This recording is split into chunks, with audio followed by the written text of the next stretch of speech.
Coucou, voilà, me voilà avec vous, pardonnez-moi, voilà pour une vidéo. Ah merde, c'est vrai que je pouvais encore descendre, alors je repositionne au niveau du sapin, voilà, pour ma petite séance de décoration du sapin. Alors maintenant que j'ai mis les branches à ce sapin, alors je les réarrange un tout petit peu. Pour cette nouvelle vidéo, on passe à l'étape suivante, les guirlandes. Alors, il y a différents types de guirlandes. Les guirlandes, les très grosses guirlandes, voilà, qui sont un peu lourdes, parce qu'il y a plein de poils.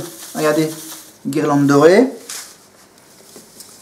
J'ai aussi une petite variante bicolore, or et argent, avec, regardez, avec aux extrémités deux belles petites cloches argentées, évidemment, effet miroir ou sans effet miroir. Voilà pour les, voilà, hop, ça fait du bruit quand tu tombes, quand tu fais tomber. Donc là j'ai encore deux boules rouges, différentes façons. Voilà, deux formes de boules rouges, pailletées, non pailletées, avec donc une belle petite guirlande argentée. Voilà. Ensuite, j'ai, alors là c'est une toute vieille guirlande. Voilà. Elle est toute fine. Il reste pas beaucoup de poils à cette guirlande, donc guirlande rouge et argent, gris, avec, allez, on zoome bien, des espèces de petites pastilles rouges. Regardez. Voilà. Voilà, donc celle-ci, elle est très très vieille. Elle commence à perdre des poils. Vous voyez? Bon, celle-ci, bon, elle sera pour quelque chose. Ensuite, je présente ma petite collection de guirlandes. Une guirlande donc argent et blanc. Blanc et argent. À la caméra et à la lumière, c'est pas évident de voir la différence. J'essaye de vous montrer en très gros plan. Regardez. Voilà, belle guirlande. Blanc et argenté. Voilà, donc ça fait déjà pas mal de gris blanc et d'or. Et regardez, celle-ci, quand tu la touches, on dirait des poils de la fourrure d'un chat. Voilà, c'est doux, c'est de l'or doux. Voilà, c'est effet bizarre. Voilà différents types de guirlandes que j'ai. Voilà, donc typiquement, voilà, or argent. Voilà, c'est très or argent. Moi, mes guirlandes, donc bien sûr elles sont un peu longues parce que celles-ci sont adaptées pour des grands sapins, pour les grands sapins de Noël. Donc voilà, par exemple, on peut évidemment, si vous avez un petit sapin, vous les faites, vous les pliez en 2 ou en 3. Voilà. Là, j'ai un sapin assez moyen, donc on va mettre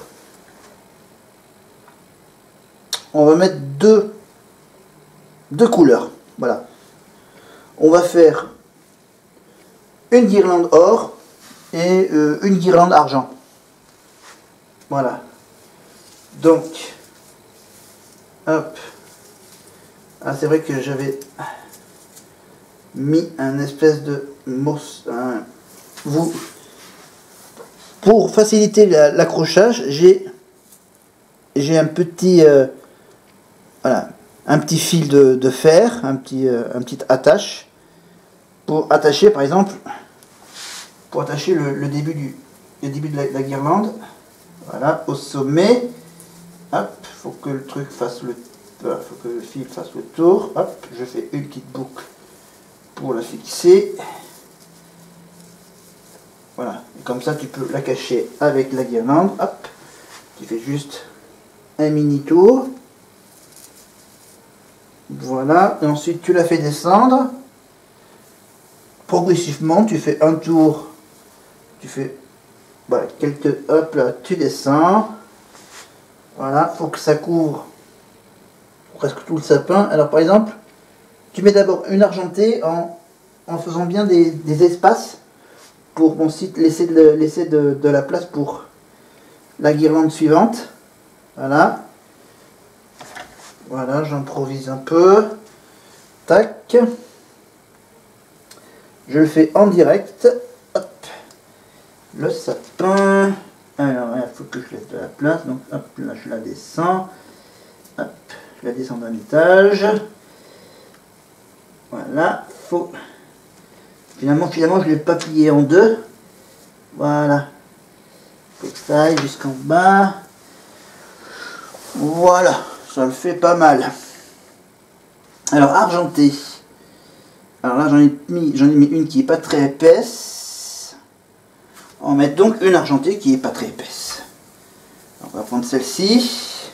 Elle doit être un peu plus longue que la dorée. Donc, on va voir. Alors, du coup, en haut, est-ce que je rajoute...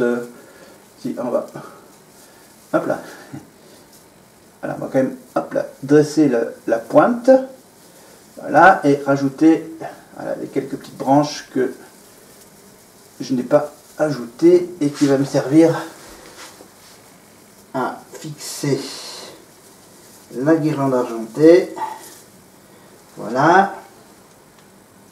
Et du coup, hop, là, la guirlande argentée, on va la faire hop, descendre à cet étage. Voilà. Tac, on descend. Voilà. Hop. Tac. Tac. Alors j'improvise un peu. Ça va pas aller jusqu'en bas. Alors du coup, je calcule. Alors je calcule les distances. Voilà. Hop, les tâches que j'ai laissées. Voilà. Tac. En la mettant pas. Voilà. Et on finit ici. Voilà. Ouais. Ouais. Ouais. Voilà. On va juste faire l'essentiel parce qu'ensuite on aura l'étape suivante à faire, parce que je vais pas rajouter une petite troisième. On verra. Hein, quand j'aurai mis l'étape suivante, les boules, voilà, je vous fais un petit aperçu des différentes boules que j'ai. Voilà, j'ai trois types de boules. Hein, voilà, j'étais au plus simple. Les boules argentées. J'ai ensuite les boules dorées. Et les magnifiques boules rouges. Voilà, ça sera pour la prochaine vidéo. Voilà. Voilà. Un petit bonus avec des petits pictogrammes. Regardez. Le petit sapin. Allez, hop, je vous le montre de plus près. Le petit sapin. La chaussure. Et la troisième forme. Voilà, je vous la présente attachée. Voilà, le flocon de neige. Allez, voilà, je vous le montre parce que il y a tous les détails des formes géométriques qu'il y a sur cette... C'est des espèces de boules artisanales. Voilà, c'est juste des petits morceaux de mousse. Voilà. Voilà. Après, je vais mettre bien sûr tout plein de guirlandes autour de mon appartement. Donc, on est déjà le 6 décembre. Donc, voilà, donc le 6 décembre. Après, la semaine prochaine, pour aux alentours du 12 décembre, je vais évidemment mettre les boules au 12. Et avant de partir, bien sûr, je finirai la décoration, bien sûr. Du coup, je regarde autour de moi. Voilà. Comme c'est une location. Bon, on verra. On verra ça plus tard. Voilà, c'était juste la petite partie sapinière. Voilà, donc les boules, ça sera la prochaine étape. Hop, je remets le sapin. Voilà, je le fais à mon rythme. Donc, j'ai commencé le mois de décembre en mettant, bien sûr, le sapin, en mettant les branches du sapin. Maintenant, je mets aux branches du sapin les deux petites guirlandes. Après, prochaine étape, ça sera...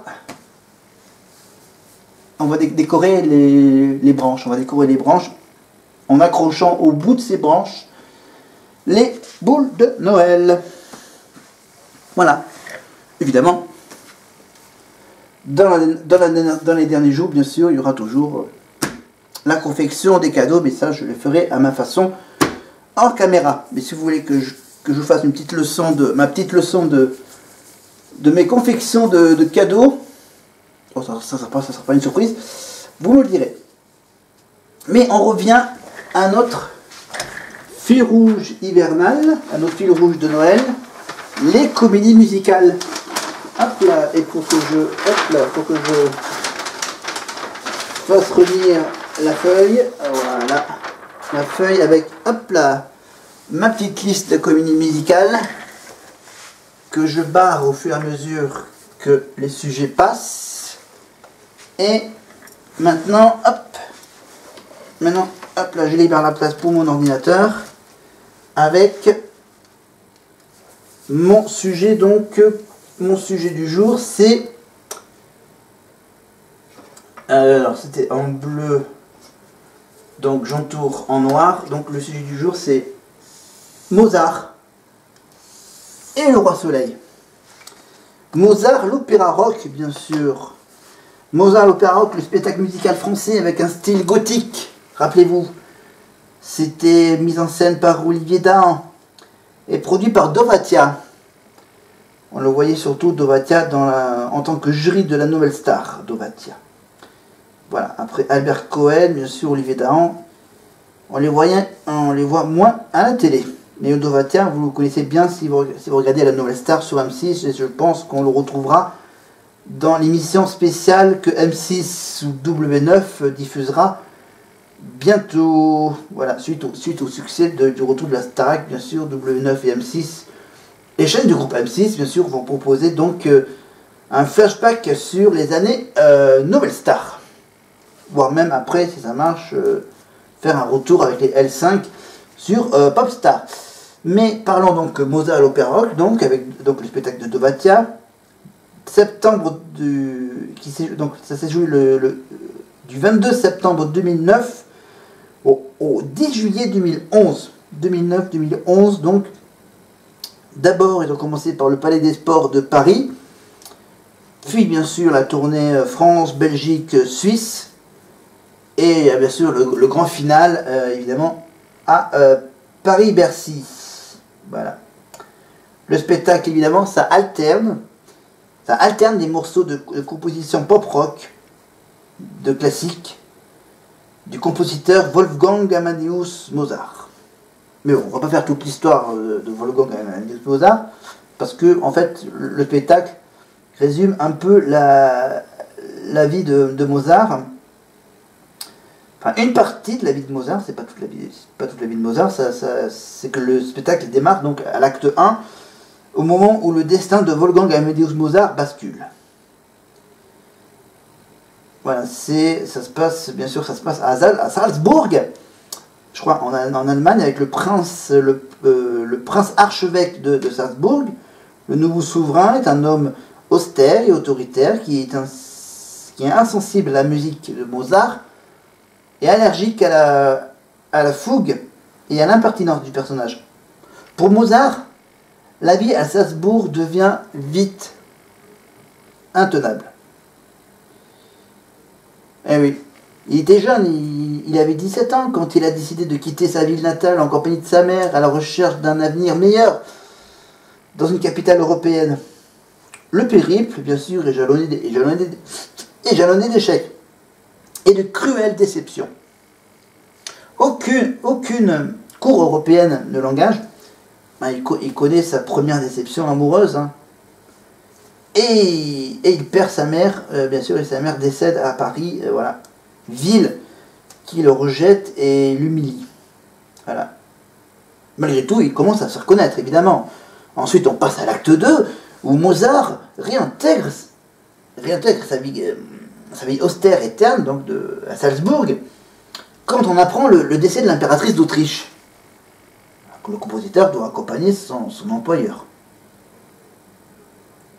à Vienne pour rendre hommage au nouvel empereur Joseph II, hein, le fameux Saint-Empire romain germanique. Donc Vienne devient bien sûr capitale européenne de la musique et donc va sceller le destin du compositeur. Mozart va connaître la gloire, l'amour, la rivalité, puis la chute et la misère. Il va mourir dans le plus grand dénouement, en laissant sa plus belle œuvre, le Requiem, inachevé. Ah! Vous me dites, mais qui joue dans ce spectacle? Qui sont les chanteurs de ce magnifique spectacle historique de Mozart? On a tout d'abord le personnage principal, Wolfgang Amadeus Mozart, interprété par le célébrissime Michelangelo Loconte, d'origine italienne, qui sait bien sûr bien parler français pour faire le spectacle, qui bien sûr a une doublure équivalente sous le nom de Nuno Resende. Voilà. L'adversaire, le méchant de l'histoire. Le méchant de l'histoire, c'est Antonio Salieri. Antonio Salieri. L'ennemi de Mozart, interprété par le séduisant Florent Mott, doublé bien sûr en cas d'absence de Florent Mott par Merwan Rim. Merwan Rim, si je ne me trompe pas, ou je me trompe, on laisse tomber ma réflexion. On passe évidemment maintenant au personnage secondaire, on va dire. Voilà, Constance Weber, donc c'est Claire Perrault qui joue le rôle de Constance Weber. Voilà, avec apparemment comme doublure possible une certaine Laurie Perret. Voilà, pour ceux qui connaissent les incroyables talents d'M6. Ensuite, on reste dans la famille Weber avec Aloysia, avec un Y. Aloysia Weber. La chanteuse, bien sûr, que tout le monde... Enfin, rappelez-vous, Mélissa Mars, avec Pascal Obispo. Voilà, Mélissa Mars.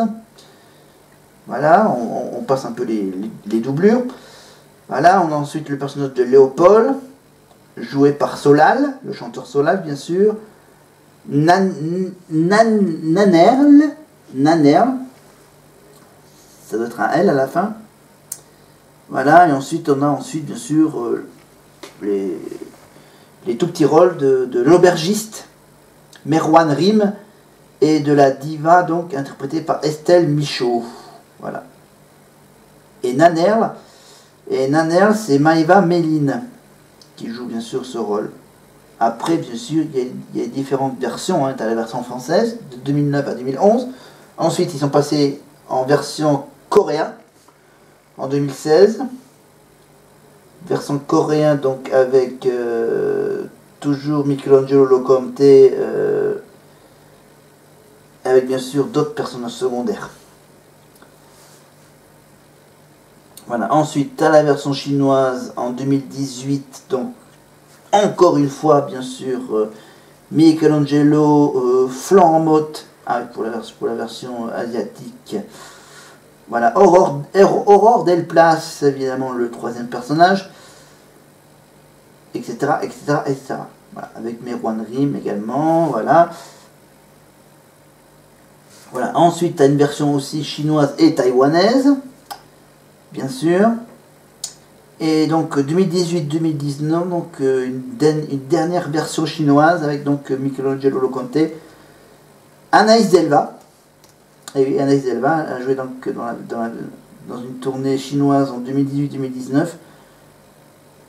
Voilà. Etc. etc. etc.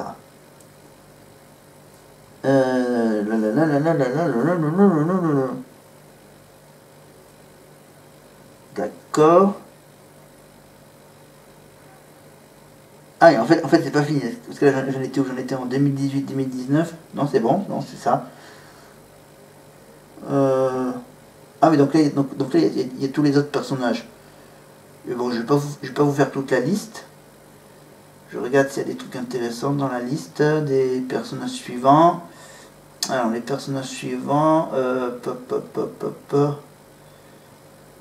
Ah si, il y a de 2009 à 2011, dans la version française, il y a un certain Patrice McTav qui a joué normalement le rôle de Lorenzo da Ponte. Voilà. Je viens juste d'apercevoir son prénom dans la liste. Donc voilà, après on passe évidemment les critiques. Voilà, donc ça a commencé en 2019 et ça a duré jusqu'en 2011. Hein. Voilà. 2011, ensuite ça a continué en 2013 dans les pays de l'Est, hein, Kiev, Moscou, Saint-Pétersbourg. Et ensuite, donc 2016, le spectacle est en tournée en Corée du Sud. Voilà, jusqu'en 2018, tout ça s'est terminé du côté de Shanghai. Voilà. Évidemment, grâce à ces tournées dans le pays, bien sûr, c'est bien sûr reconnu, c'est mondialement connu. Voilà, parce qu'en effet, les États-Unis, le Canada, le Royaume-Uni, l'Australie, la Nouvelle-Zélande, le Japon et la Corée du Sud ont signé pour des adaptations en langue locale du spectacle. Voilà, le spectacle musical est adapté en coréen. Voilà, ensuite en 2011, la troupe française encourage les Coréens et poste une vidéo sur YouTube. Et la version japonaise, quant à elle, voilà, c'était en 2013 à Tokyo et du 22 au 24 février 2013 à Osaka. Voilà. Donc voilà, c'est grâce à Albert Cohen et à Dovatia que l'opéra rock existe. Voilà, la première chanson qu'ils ont eu l'idée de faire, c'était Vivre à en crever. Et oui, le petit duo entre ces deux personnages, entre Michelangelo Loconte et Florent Mott.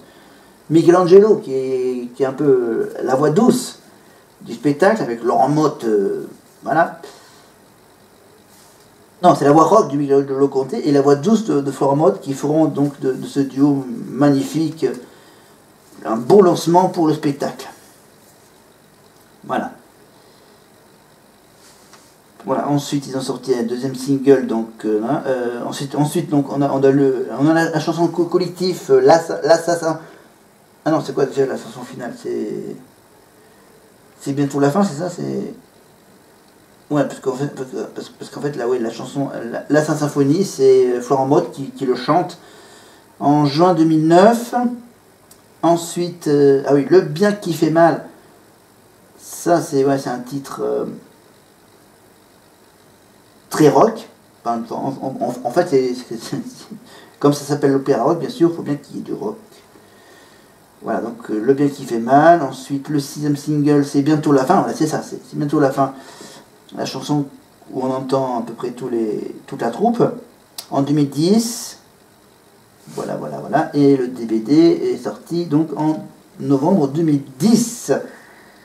Voilà, donc je vous rappelle donc la liste des chansons très connues, c'est Tatoue-moi, Michelangelo Loconte, Vivre en crevé, La symphonie, Le bien qui fait mal, J'accuse mon père, avec le chanteur Solal, et bien sûr donc la troupe qui chante C'est bientôt la fin.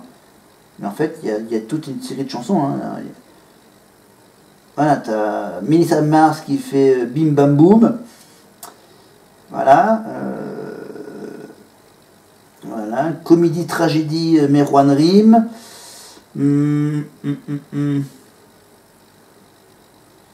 Alors, attends, où est-ce qu'il y a... Alors, je cherche une chanson. Alors, là, toi... Il n'y a pas de chanson avec Mélissa Mars. Toute seule. Toute seule, non, on fait pas de chansons.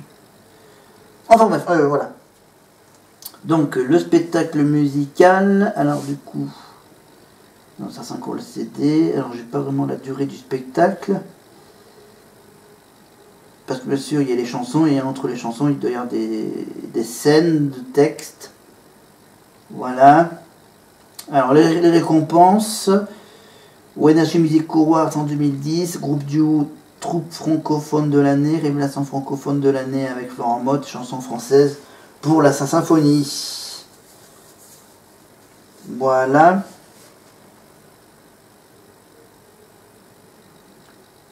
Voilà, donc on n'a pas la liste des musiciens, parce que bien sûr, comme c'est un spectacle, c'est en live, donc il y a des musiciens en live qui interprètent les chansons donc à côté de la scène.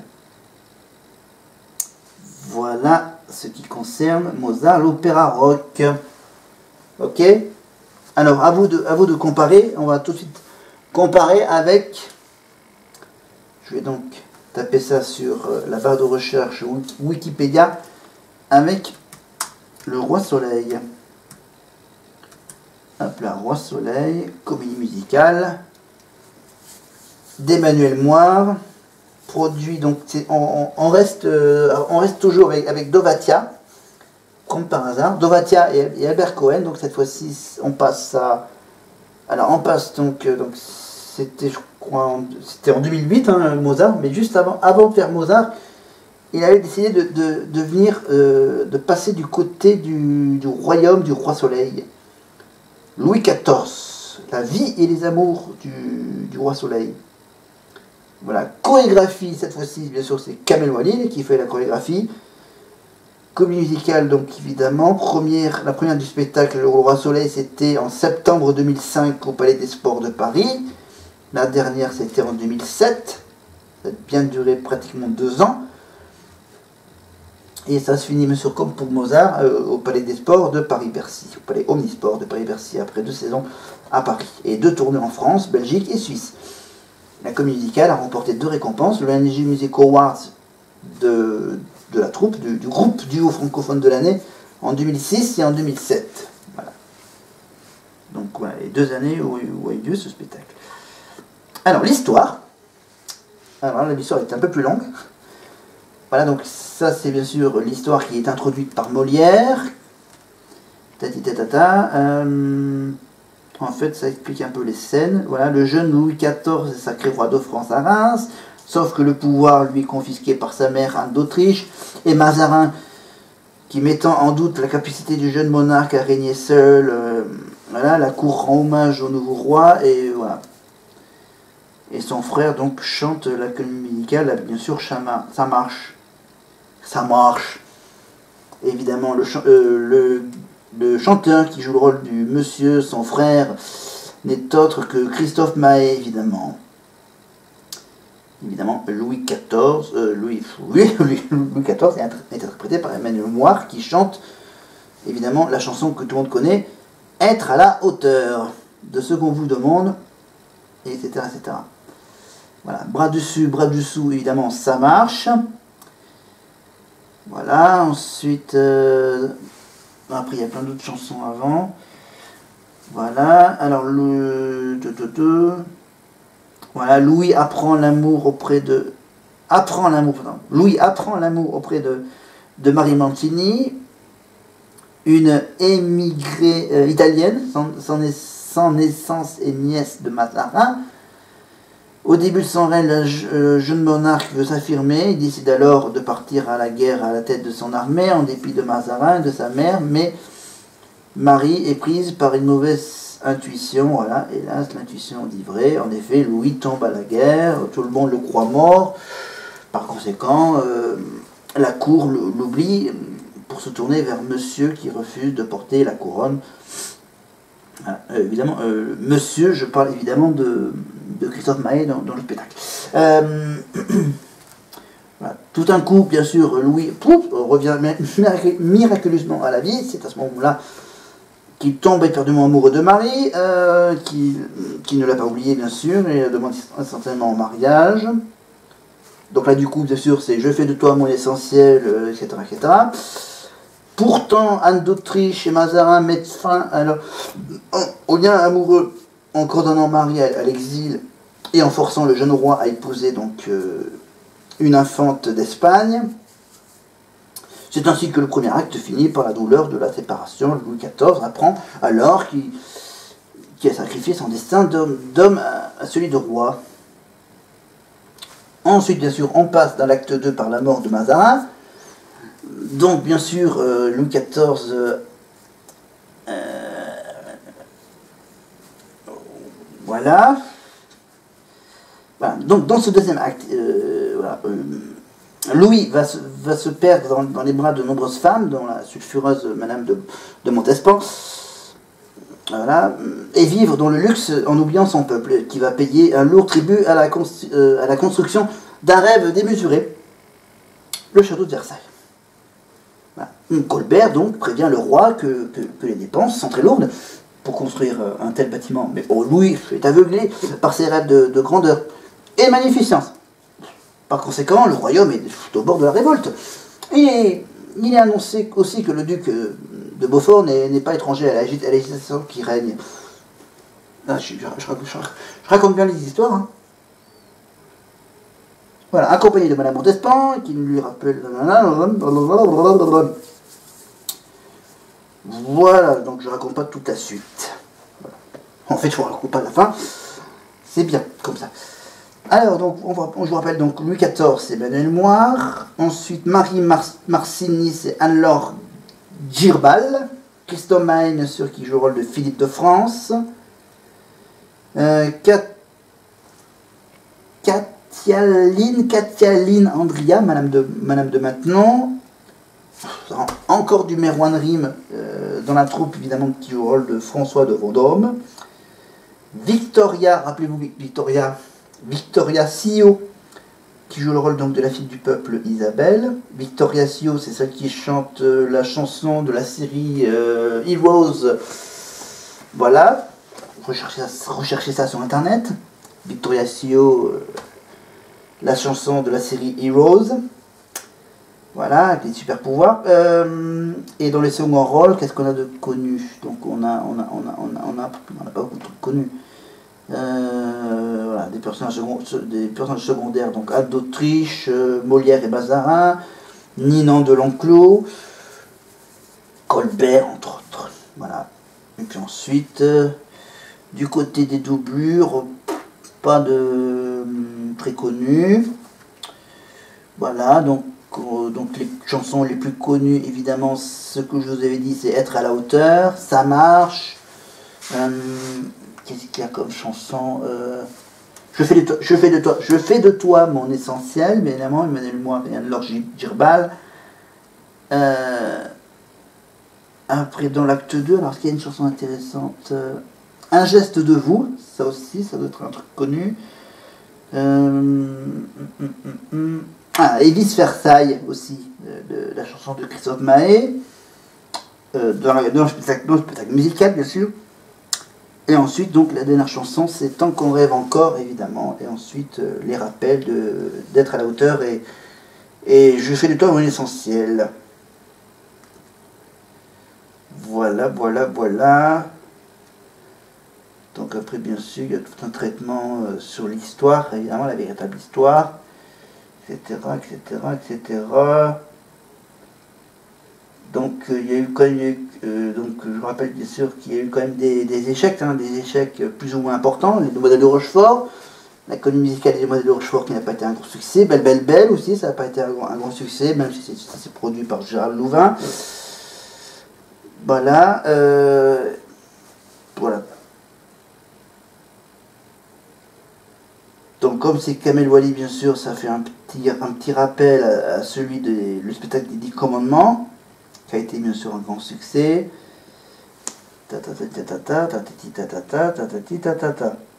Voilà. Voilà, maintenant on peut le dire. Ces deux personnages, hop, on les barre. Ok.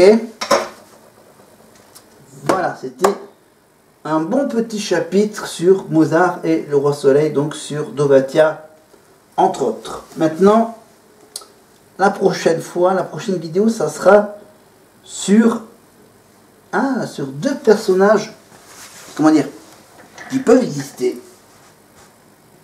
des personnages de la littérature. Dracula et Cendrillon. Dracula et Cendrillon, c'est intéressant, hein. Dracula. En plus, ce sont des comédies musicales qui sont moins connues que Mozart et le Roi Soleil. Ensuite, on reviendra sur ensuite, on finira évidemment avec les Amants de la Bastille et bien sûr Moïse, les commandements, mon frère, l'envie d'aimer, etc.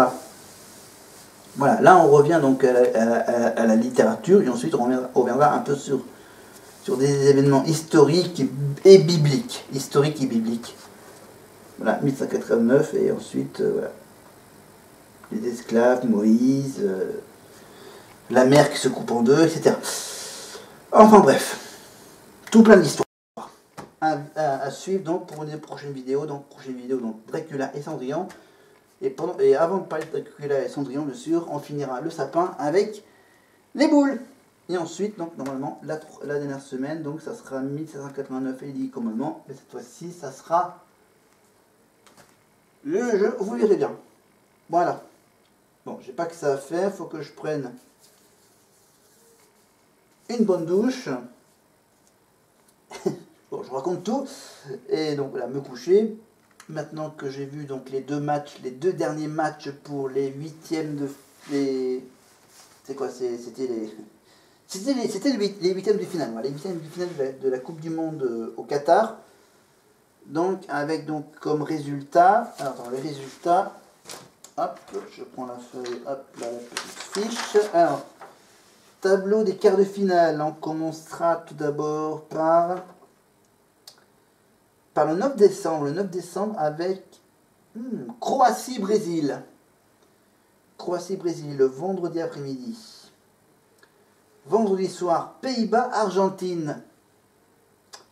Voilà, Pays-Bas qui a battu les Américains, les Argentins ont battu les Australiens, les Croates ont battu le Japon au tir au but, et le Brésil a battu la Corée du... Attends que je vérifie. La Corée du Sud, c'est ça, c'est bien la Corée du Sud, donc 4-1, voilà. L'Argentine, Australie, donc 2-1. Pays-Bas, États-Unis, 3-1. Et de notre côté, alors côté français, on a donc l'Angleterre qui a battu le Sénégal 3-0. On a battu les Polonais 3-1. Ensuite, un petit match nul, donc là ça a été aux prolongations, je crois. Non, ça a été au tir au but, Maroc-Espagne, donc le Maroc a battu les Espagnols. Ça a été un grand choc. Et puis le petit choc, mais c'est quand même un bon gros match, un bon gros capital but, 7 buts, 6-1 pour le Portugal face à la Suisse. Donc résultat, Pays-Bas-Argentine donc le vendredi, Croatie-Brésil bien sûr vendredi soir, et le samedi soir, le 10 décembre, on commencera tout d'abord bien sûr par un petit Maroc-Portugal. Voilà, bizarrement, il fallait que ça tombe sur des pays, enfin les pays un peu voisins du Maroc, hein, les voisins du Nord. Voilà, donc ils ont battu les Espagnols, donc là cette fois-ci ils vont peut-être essayer d'aller en demi-finale en battant les Portugais, les voisins portugais. Mais ça va être dur, ça va être plus dur que de battre les Espagnols. Ils ont quand même eu de la chance de ne pas avoir de but encaissé pendant le match. Enfin, ils n'ont pas pu marquer de but, les Marocains. Mais ils vont essayer de se rattraper face au Portugal, mais ça va être dur face à cette magnifique équipe du Portugal, bien sûr, et surtout Cristiano Ronaldo, quand même. Et, quand même, là, Cristiano Ronaldo, bon, ok, il n'a pas marqué de but hier. Hein, Alors, on va pas... J'ai pas envie d'avoir de problème avec nos cousins portugais. Nos amis portugais, plutôt. Voilà. Donc, il nous reste, évidemment, d'aller maintenant pour les quarts de finale, donc les 9 et 10 décembre. Ensuite, la semaine prochaine, évidemment, on parlera de demi-finale. Voilà, mardi, mercredi, 13-14 décembre. Et ensuite, bien sûr, le petit week-end des finales. La petite le samedi soir et le dimanche soir, avec la grande finale. Et ça reste toujours au Qatar, à Doha, au Qatar. Là, on peut inventer une chanson là-dessus. Voilà. Ah, vous voulez que je vous parle évidemment de ce magnifique costume, évidemment costume aux couleurs de Noël, avec bien sûr des dessins de sapin, des magnifiques dessins de cadeaux. Évidemment, comme bien sûr j'avais du mal à boutonner, j'ai décidé de décorer un peu le mur avec ce magnifique petite veste. Voilà. Ça décore un peu le mur. Et ça fait un petit décor, évidemment, une petite décoration colorée. Un bon arrière-plan. Voilà, j'espère que ça vous a plu. Ces deux petites histoires sympathiques sur Mozart et le Roi Soleil. Les prochaines histoires, ça sera un peu plus passionnant. Dracula et Cendrillon. Un peu d'imagination, ça fait pas de mal. Voilà, et n'oubliez pas, évidemment, faites votre sapin de Noël comme vous le voulez. Mais voilà, c'était ma nouvelle façon, ma nouvelle méthode. Voilà, donc je fais ça progressivement. J'ai fait le sapin, j'ai mis les guirlandes. Prochaine étape, les magnifiques boules dorées, colorées de Noël. Quoi? Évidemment, quand on parlera des 10 commandements, bien sûr, je ferai évidemment un lien avec la crèche de Noël. Voilà. Mais ça, on verra. On a encore le temps de faire la crèche, mais on va d'abord doucement arriver vers un sapin bien décoré. Ok? Voilà, je vais m'arrêter de me mettre de profil pour se mettre de face et de vous souhaiter bien sûr une bonne préparation des fêtes. Préparez bien les cadeaux, faites le bon choix au niveau des cadeaux. Moi, je vais essayer de faire des bons choix. Voilà. Couvrez-vous bien, mettez-vous bien au chaud, autant que possible. Évidemment, malgré ces conseils de se mettre à 19 degrés, voilà. Voilà, si vous avez froid, bien sûr, prenez un plaid. Ça fait du bien. Voilà, et surtout, bien sûr, dormez bien.